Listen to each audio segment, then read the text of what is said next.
দর্শক চলুন ফিরে যাই আমাদের আজকের অতিথি ছড়াকার ও গীতিকবি বাকিউল আলমের কাছে। ভাই, যেমনটি বলছিলাম যে ছড়াকার এবং গীতিকবি হিসেবে আপনার দীর্ঘদিনের একটি যাত্রা। এই যাত্রার একেবারে শুরুর গল্পটা যদি জানতে চাই তাহলে হয়তো গীতিকার হিসেবে আপনার যাত্রাটা শুরু হয়েছিল 90-এর দশকে, কিন্তু তার আগে থেকে তো ছড়া লেখা হতো।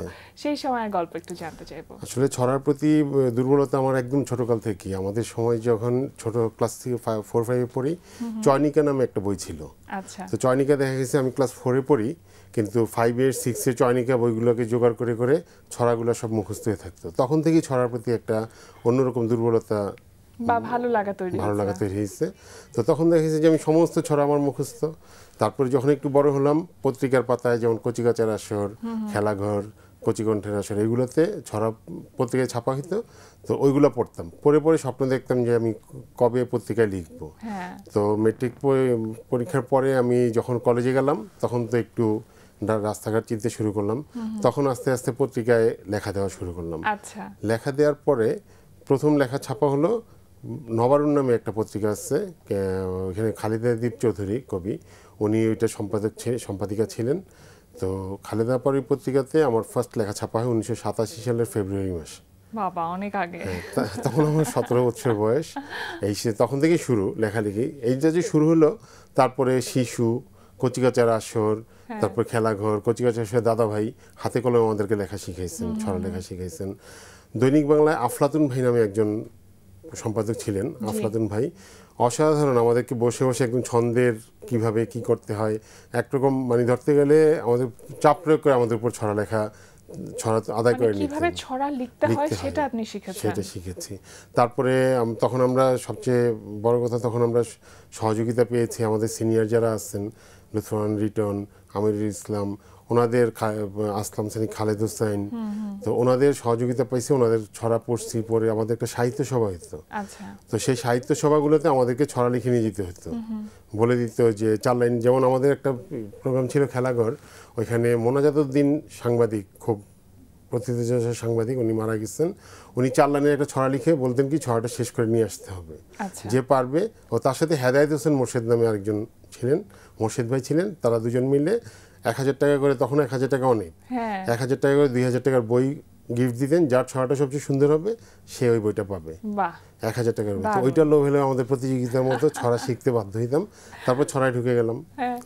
ছড়া শেষ করা মানে ছড়া লিখছি। তখন আমরা যখন ছড়া লিখি তখন আমাদের সমসাময়িককে রোমেন রায়হান, ওবায়দুল গনি চন্দন বন্ধু আমার মারা গেছে, আঞ্জিল লিটন, সারোয়ারুল ইসলাম, ওরা ছিল আমাদের সমসাময়িক। আমরা একসাথে এক ঝাঁক ছড়াকার মানে পত্রিকা জগতে একসাথে 85-এর পর থেকে 85 থেকে।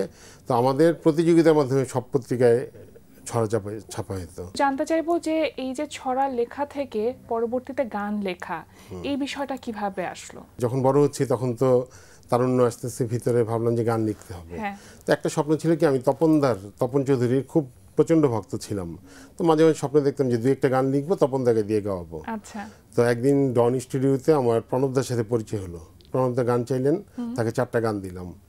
তো প্রণবদা গানগুলো সুর করলেন, এবং এমনই ভাগ্য যে ওইখান থেকে একটা গান তপন চৌধুরী বেছে নিয়ে নিলেন।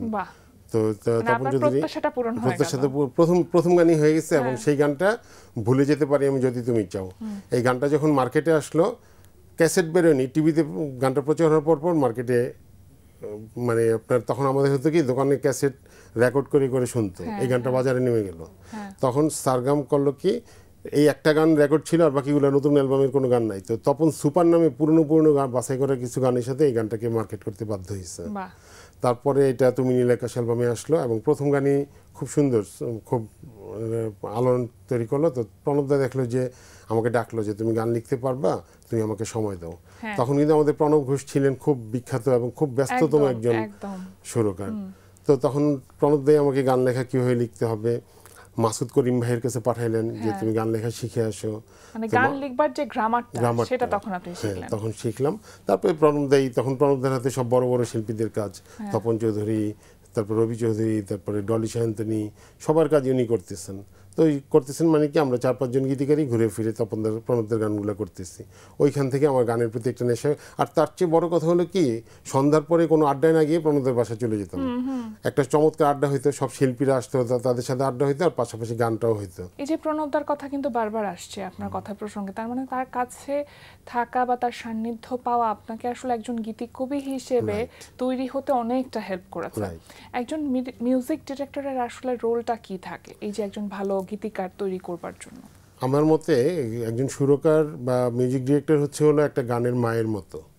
একটা মা যেমন সন্তানকে প্রসব করার পর তাকে সম্পূর্ণ লালন পালন, বেড়ে ওঠা সব কিছু তদারকি করে, একজন প্রকৃত মিউজিক ডিরেক্টর সব দিকে গানের কথা থেকে শুরু করে গানটা বাজারে আসা পর্যন্ত, মানে মানে রেকর্ড হওয়া পর্যন্ত সম্পূর্ণ দায়িত্বটা তার থাকে।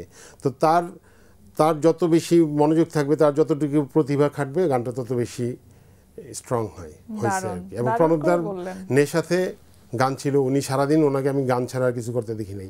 স্টুডিও বাসা স্টুডিও, ওনার মাথায় শুধু গানই থাকতো। আর তার মধ্যখানে আমরা অত সুরকারের কাছে, অত প্রফেশনাল তো হইতে পারিনি, সুরের কাছে যাইনি, ওই প্রণবদার কাছে বেশি কাজ করছি। আর পাশাপাশি ওই যে বললাম মান্নান ভাই আর আলেকো রূপু ভাইদের সাথে কাজ করছি। আপনার লেখা খুব জনপ্রিয় একটি গান আছে, অনেকগুলো জনপ্রিয় গান আছে, তার মধ্যে একটি হচ্ছে বৃষ্টি পড়ে টাপুর টুপুর, যেটা এখনো আমরা আসলে এই সময়ে যারা শিল্পী রয়েছে, সঙ্গীত শিল্পী রয়েছে, তাদের কণ্ঠে শুনে থাকি। এই গানটি আসলে তৈরির পেছনের গল্পটা কি ছিল? সেপ্টেম্বর মাসের এই সময়টাতেই গানটা লেখা, 2000 সালে। তো 25 বছর হয়ে গেল। 25 বছর হয়ে গেছে।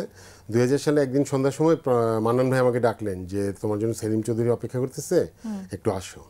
তো মান্নান ভাইয়ের বাসায় গেলাম। তো তখনও কিন্তু টিপটিপ বৃষ্টি পড়তেছে। যাওয়ার পর বললো যে কি নিয়ে গান হবে, তখন বললো যে আমরা বৃষ্টি নিয়ে গান করবো। আচ্ছা। তো সেলিম ভাইও একটা, তারা আমি আসার মধ্যে এই সময়টার মধ্যে তার একটা ধুন রেডি করে একটা সুর মোটামুটি দাঁড় করে ফেলছে। তো যাওয়ার পর আমাকে সুরটা শোনানোর পর বৃষ্টি নিয়ে গান বললো। তো আমি তো ছড়াকার মানুষ, আমার ছড়ার একটা প্রভাব কাজ করে।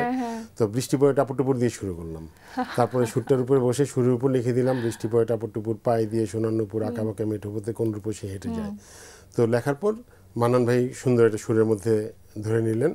তো তারপর এই গানটা সেলিম ভাই স্টুডিওতে যখন রেকর্ডিংয়ে গেল, রেকর্ডিং হচ্ছে, তো পাশে বসা রেকর্ডিং আমাদের পরের শিফটে ছিল হলো হানিফ সংকেতের ইত্যাদির কাজ, সংকেতদের কাজ। তো হানিফ সংকেতে কিন্তু সাধারণত কারো রেকর্ডিংয়ের সময় কোনো ওনারা কেউ ভিতরে ঢুকেন না, এটা একটা ইয়ে থাকে, প্রাইভেসি থাকে। তো ওই বাইরে থেকে মিউজিকটা শুনে হানিফ সংকেত ভিতরে ঢুকলেন, ঢুকে গানটা শুনে বললেন কি দুর্দান্ত গান, এই গানটা আমি নেক্সট ইত্যাদিতে দিব। এখন নেক্সট ইত্যাদির বাকি আছে আর 10-12 দিন। তো এর মধ্যে গানটাকে শেষ করতে হয়েছে। এবং শুধু তা না, ইত্যাদিতে তখন একটা গান যাওয়া মানে কিন্তু বিস্ফোরণ হওয়া। হ্যাঁ, তো যেদিন যায় তো ইত্যাদির এই গানটাকে টার্গেট থেকে ক্যাসেট কোম্পানিগুলোর। তো এই গানটা সাউন্ডে কি করলো, আমাদেরকে মান্নান ভাইকে বললো যে তাহলে বাকি 11টা গানও রেডি করতে হয় সেলিম চৌধুরীর। তখন মান্নান ভাই ডেকে আমাদের 3 গীতিকার, আমি, কামরুজ্জামান কাজল আর আমার আরেক বন্ধু আহমেদ রিজভী, 3 জনকে 4টা করে গানের দায়িত্ব দিয়ে দিল যে 2 দিনের মধ্যে লিখতে হবে, লিখে 10 দিনের মধ্যে কাজটা শেষ করতে হবে। এই ফুল অ্যালবামটা আমরা 10 দিনের মধ্যে কমপ্লিট করে ফেললাম। এবং 30 তারিখে 2000 সালের সেপ্টেম্বর মাসের 30 তারিখে ইত্যাদিটা প্রচার হলো। আর 1 তারিখ থেকে বৃষ্টি পড়ে টাপুর টুপুর তো সুপার ডুপার হিট হয়ে গেল 1 তারিখ থেকে। এবং ওইটার উপর বেস করে 1 তারিখে ক্যাসেটটা মার্কেটে ছেড়ে দিল। মার্কেটটা একসাথে সবকিছু হতে গানটাও মার্কেটটা ধরে ফেললো। সময়ের বিবর্তনে কিন্তু গান আমাদের জীবনের গল্প বলে না, তো এই গল্প বলার যে ধরন, সেই ধরনে অনেক পরিবর্তন এসেছে। এখন আমরা দেখি যে লিরিকগুলো থাকে গানের, সেগুলোতে অনেকটা ভিন্নতা আছে। কি মনে করেন যে এই ভিন্নতা কি ইতিবাচক? সবসময়ই কিন্তু সময়ের সাথে আধুনিক হয়, সময়ের একটা দাবি থাকে। হ্যাঁ, দাবি থাকে। আমরা যখন গান লিখতাম, আমাদের অসাধারণ কিছু গীতিকার আমরা পাইছি যাদেরকে, যেমন গাজী মাজারুল আনোয়ার, মোহাম্মদ রফিকুজ্জামান, তারপর ডাক্তার মোহাম্মদ মনিরুজ্জামান, ওনাদের গান দেখে দেখে দেখে দেখে আমরা চর্চা করে করে আমরা গীতিকার হয়েছি। তারা যখন গান লিখতেন, বিশেষ করে রফিক ভাই বা ওনারা যখন গান লিখতেন, গানের মেইন একটা গ্রামার আছে, তো সেই গ্রামারটা প্রপারলি মেনটেন করতেন।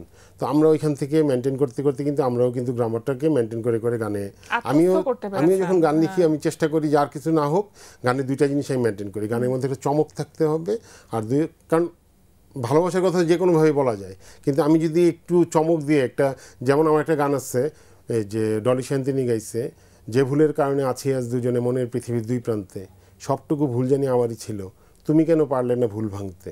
এই যে লাস্টে যে তুমি কেন পারলে না ভুল ভাঙতে, এখানে কিন্তু গানের নাটকটা। গানের যে একটা একটা যে ড্রামাটিক্যালি বলা, হ্যাঁ সেটা হচ্ছে এখানে। তো আমি এই জিনিসটা মেনটেন করি।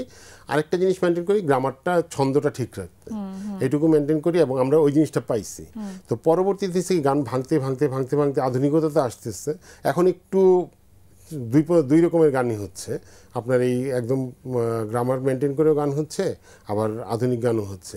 তো সবচেয়ে বড় কথা হচ্ছে সময় বলে দিবে কোনটা টিকে, মানে যেতে যেতে এক সময় কিন্তু যেমন দেখা যায় কি একটা সময় ফোকের খুব প্রচলন আসছে, আধুনিক গান ফেলে সব শিল্পীরা ফোকের দিকে ঝুঁকে গেছিল, কিন্তু পরবর্তী কিন্তু ওইটা আর ওইভাবে স্টেবল হয়নি। তো সব জিনিসেরই একটা এগোতে থাকে, ভেঙে চুরে আগাতে থাকে, আগালে পরে সময় থাকে, তারপরে গিয়ে যেটা টিকার সেটা টিকে যায়।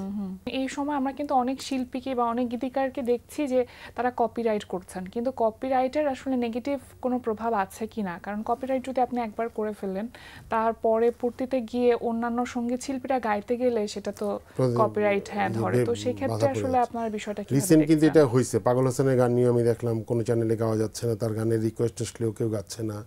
তো আসলে এটা কপিরাইটের যেমন খুব জরুরি, এটা থাকা উচিত, কারণ আমাদের এখানে হচ্ছে কি, আমি আপনাকে ফ্র্যাঙ্কলি বলি, আমি আমার কয় বছর গানের জগতে 93 থেকে প্রায় 30 বছরের মতো বেশি আমি গানে 35 বছরের মতো।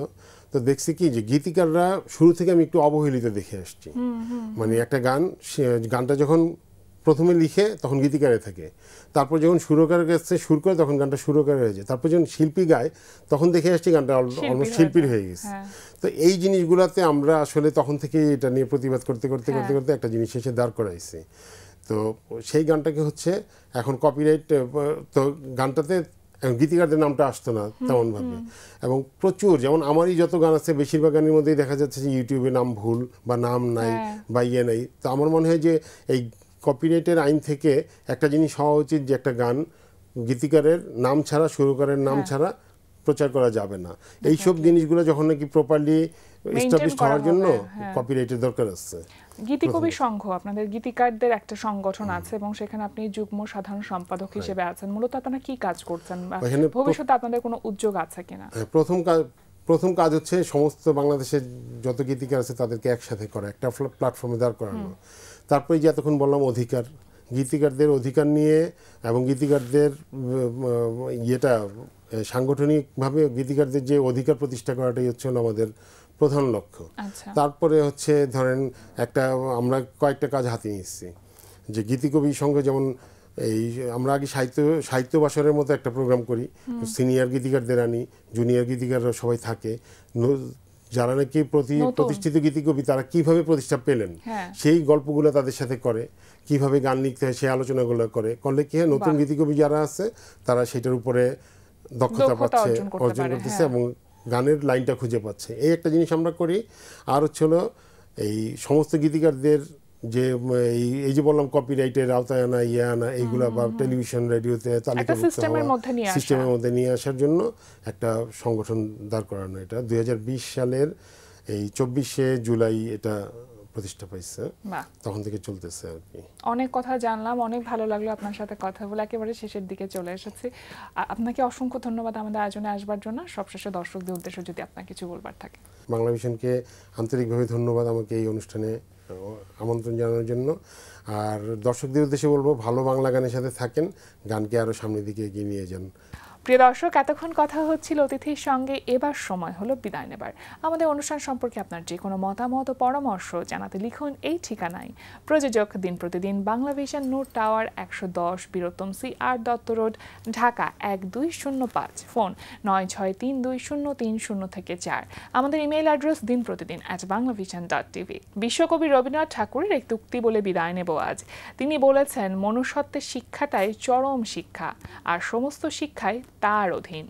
আসুন আমরা মনুষ্যত্বের শিক্ষায় শিক্ষিত হই। সবাই ভালো থাকুন, অন্যকেও ভালো রাখুন। আজ সারাটা দিন সবার জন্য শুভ হোক।